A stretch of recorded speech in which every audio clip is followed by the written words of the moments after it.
Panoorin po natin ito sa ating mga kababayan. Dito po humagulhol po siya ng iyak. Alamin po natin kung bakit siya umiyak at bigyan po natin ng reaksyon. Sa pagkakaalam ko po, siya po si Inday Mori kung hindi po ako nagkakamali at isa po siyang DDS if I'm not mistaken. Mababanggit naman po niya dito no? So magkakaroon po kayo ng idea. And kung hindi ako nagkakamali, siya yung kaaway ni Lovely Granada. Nagsasagutan po yan silang dalawa sa social media. Panoorin po natin. Putang ina! Yan yung sinasabi nyo na safe dito sa Manila. Andito ako ngayon sa Makati. Papunta na dapat ako ng office. In-upload yung office phone ko. Nahihinig ako, putang ina. Putang ina talaga. Yan yung sinasabi nyo safe. Ang dami-daming mga modus operandi. Sumakay ako ng jeep kanina kasi papunta ako ng Senate. Kasi dun yung duty ko sa beat. Pagsakay ko ng jeep, may lalaking bigla akong binuhusan. Ayan. Binuhusan niya ako ng ganyan, hindi ko alam kung ano yung binuhos niya sa akin. Tapos nag-offer siya sa akin ng wipes. Yung cellphone na office phone, pinatong ko dito sa bag. Pagpatong ko dito sa bag, binigyan niya ako ng wipes. Pagbigay niya sa akin ng wipes, dapat pupunasan ko na kasi nagmamadali nga ako. I was so frustrated kasi papunta ako ng duty. Tapos itong suit ko, kakabili ko lang din. Hindi madali para sa akin yon. So sobrang frustrated ko. Gusto ko sumigaw na pamura ako sa jeep. Nag-offer pa siya sa akin ng wipes. Pinunasan ko na. Bigla siyang bumaba dyan sa May de la Rosa na 7-Eleven. Hindi ko napansin na pati yung cellphone ko, kinuha niya na. Sabi ng mga nakakita sa kanya na katabi ko, nandun daw pumasok sa 7-Eleven. Pagpasok ko ng 7-Eleven, wala na siya doon. Pinatina namin sa CCTV. Nanginginig pa ako, putang ina nila. Putang ina niya. Yan ba sinasabi nila na ligtas sa Pilipinas? Putang ina. Putang ina talaga, sir. Pasensya na po, pero sobrang frustrated ko po. Papunta ako ng duty. Hindi ko kayo titigilan hanggat hindi kayo mahuhuli. Putang ina nyo. Nagawa nyo nga sa amin. Nagawa nyo sa amin. Paano na lang sa iba? Paano na lang yung mga hindi taga dito sa Manila? Ako laking Davao. Ako sanay ako na safe doon. Putang ina, hindi ko alam na pati dito sa Manila mangyayari sa akin to. Pasensya na po, puro na ako mura. Alam ko hindi to gawain ng ng isang kaanib, pero grabe. Grabe. Company cellphone yun. Papunta akong duty.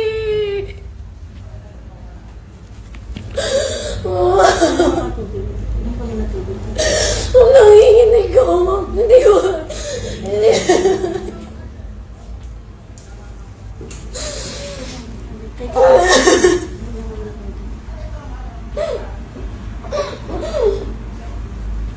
Ma'am, thank you po. Pasensya na po.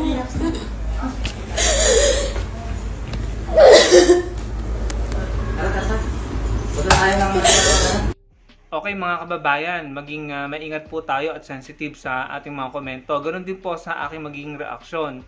Una sa lahat, hindi po ako naninisi ng biktima. Okay? Hindi po natin sisisihan ng biktima. And valid naman po yung nararamdaman niya at yung pag-iyak niya dahil nakakatrauma po talaga yung nangyari sa kanya. Mahalaga po yung bagay na nawala sa kanya, yung cellphone. No? So naunawaan po natin yan. Pero ito lamang po yung komento ko. Ako po, naranasan ko po ang presidency ni President Pinoy. ni dating Pangulong Duterte at ni PBBM ngayon. Lahat po ng presidency, meron pong mga krimen, meron pong mga nakakaranas ng kagaya ng naranasan ni ate. Ang kaibahan lang po based sa observation ko ngayon, yung pong mga DDS, no? Sa tingin ko po, no, this is my honest opinion, sa tingin ko po DDS siya. Sinabi niya kasi, narinig nyo naman nung nataga Davao siya at pakiramdam niya sa Davao, safe na safe siya doon. Pero sa Manila, ito nga po yung nararanasan niya.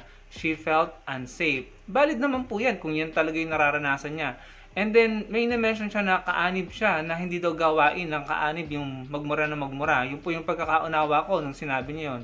So, in my opinion, miyembro siya ng isang kilalang religious sekta, no? Isang sekta. Pasensya na po dun sa pusang maingay. Ngayon mga kababayan, yung gusto ko pong sabihin, kagaya kanina, sinabi ko po sa inyo na naranasan ko yung presidency ni President Pinoy, ni dating Pangulong Duterte, ni PBBM. Lahat ng presidency may mga krimen po, may mga nakakaranas po ng naranasan ni ate. Ang naobserbahan ko lang po ngayon, kakaiba, dahil yung mga DDS kapag may balita ng kriminalidad, may krimen, parang kinakapitalize nila na para bang ina-amplify nila, mina-maximize nila na parang gusto nilang gamitin yung mga balitang yon para iparamdam sa mga tao na hindi safe sa panahon ni PBBM.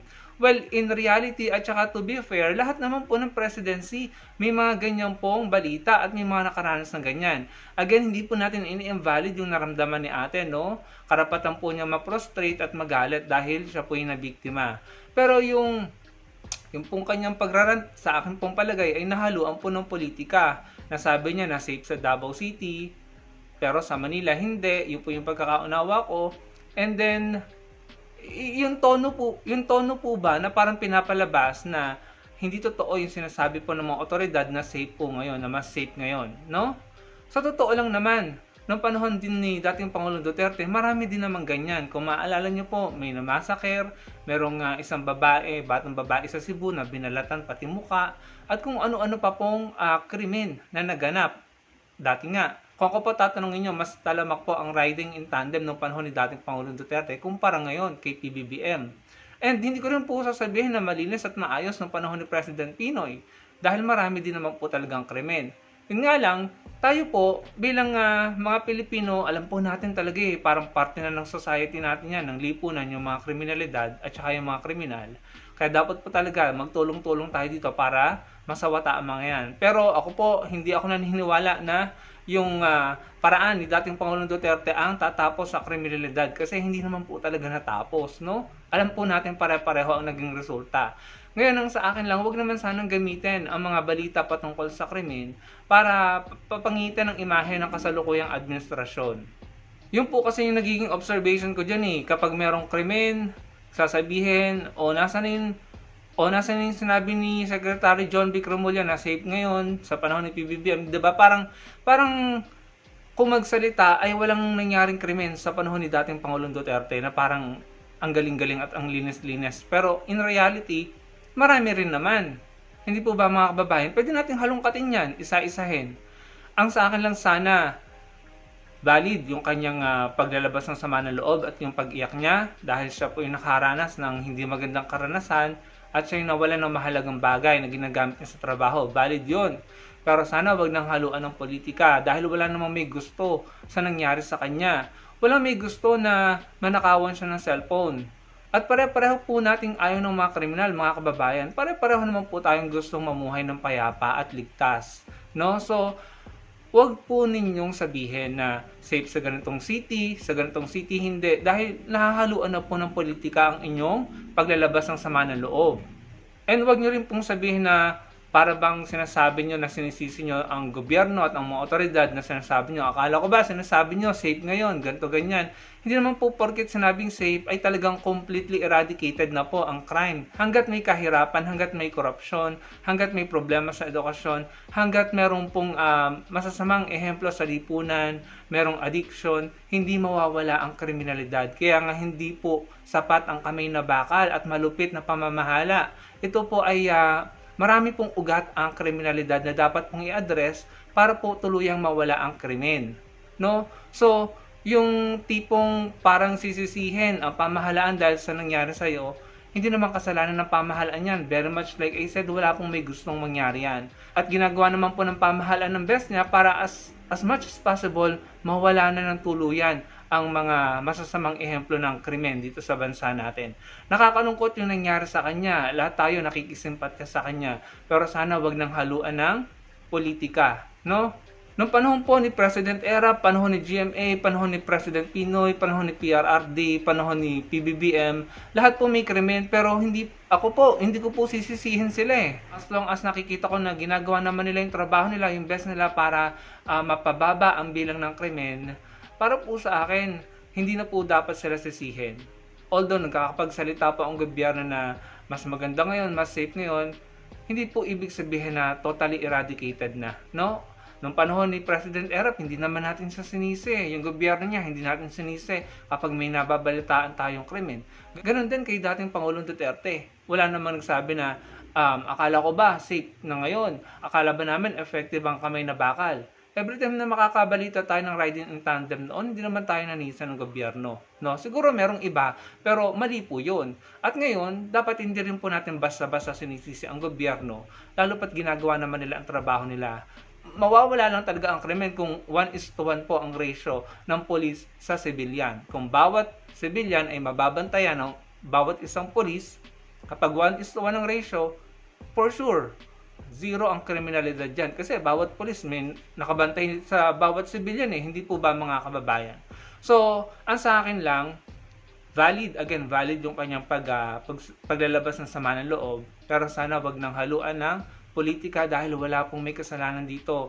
At kayong mga DDS, wag nyo namang i-take advantage yung mga balita about krimen, negative news, para, alam nyo yun, pabanguhin nyo na naman ang inyong mga sinusuportahan at papangitin ang mga kalaban ng inyong mga sinusuportahan. Kasi in reality, no, reality check lang tayo na iluklok nyo si dating Pangulong Duterte pero hindi naman niya na-eradicate ang kriminalidad, no? At huwag niyo sabihin bumaba ang kriminalidad. Mataas din ang kriminalidad noon. Kahit mismong pamangkin niya yata yun or apo, hanapin niyo sa balita, nahablutan ng cellphone. Apo or pamangkin ni dating Pangulong Duterte, nahablutan ng cellphone. At kahit sa Davao City noon, may bomba, may mga krimen. Mataas ang rate or ang bilang ng mga nag-grape sa Davao City. Ang palusot nga dyan ni dating Pangulong Duterte ay marami daw gwapa, marami daw magaganda sa Davao City, kaya marami daw ang nag-grape, no? So, sa totoo lang, wala pong perpekto na administrasyon. Kaya, it's not fair, in my opinion, it's not fair na laging sisisihan ng administrasyon or ang nakaupong administrasyon sa mga nangyayari, no, sa lipunan. Pero, siguro, may karapatan tayo na gawin yun, nasisihan ng administrasyon kung wala talaga silang ginagawa, kung hindi sila nagtatrabaho para mapanatili ang peace and order, no? And hindi naman po sa pagbi-victim blame, kailangan talagang maging maingat, alerto at vigilante tayo pagdating sa ating mahalagang gamit. Hindi lang natin to basta-basta dapat pinapatong sa kung saan-saan, lalo pat nasa publikong lugar tayo, nasa pampublikong lugar tayo. Kung nasa jeep tayo, pampublikong lugar, hindi lang natin ito basta ipapatong sa bag natin. Alam nating mahalaga ito. Pero again, hindi ko siya sinisisi. Siguro, hindi na niya alam kung ano yung dapat tamang gawin. Kasi nga, na-frustrate siya, papunta siya ng trabaho, na natapunan yung magandang damit niya na susuotin niya sa pagtatrabaho ng natapunan ng pagkain. So, na-frustrate at siguro hindi na siya nakapag-isip ng tama na ipatong niya yung cellphone sa bag niya. At nagresulta nga po ito sa pagkawala ng cellphone, Pero again, valid yung kanyang frustration, valid yung kanyang paglalabas ng sama ng loob. Ang sa akin lang, wag na po nating haluan ng politika dahil again, wala pong may gusto na mangyari ito. So yun lamang po mga kababayan, yun lamang po ang aking reaksyon. Salamat po sa panonood.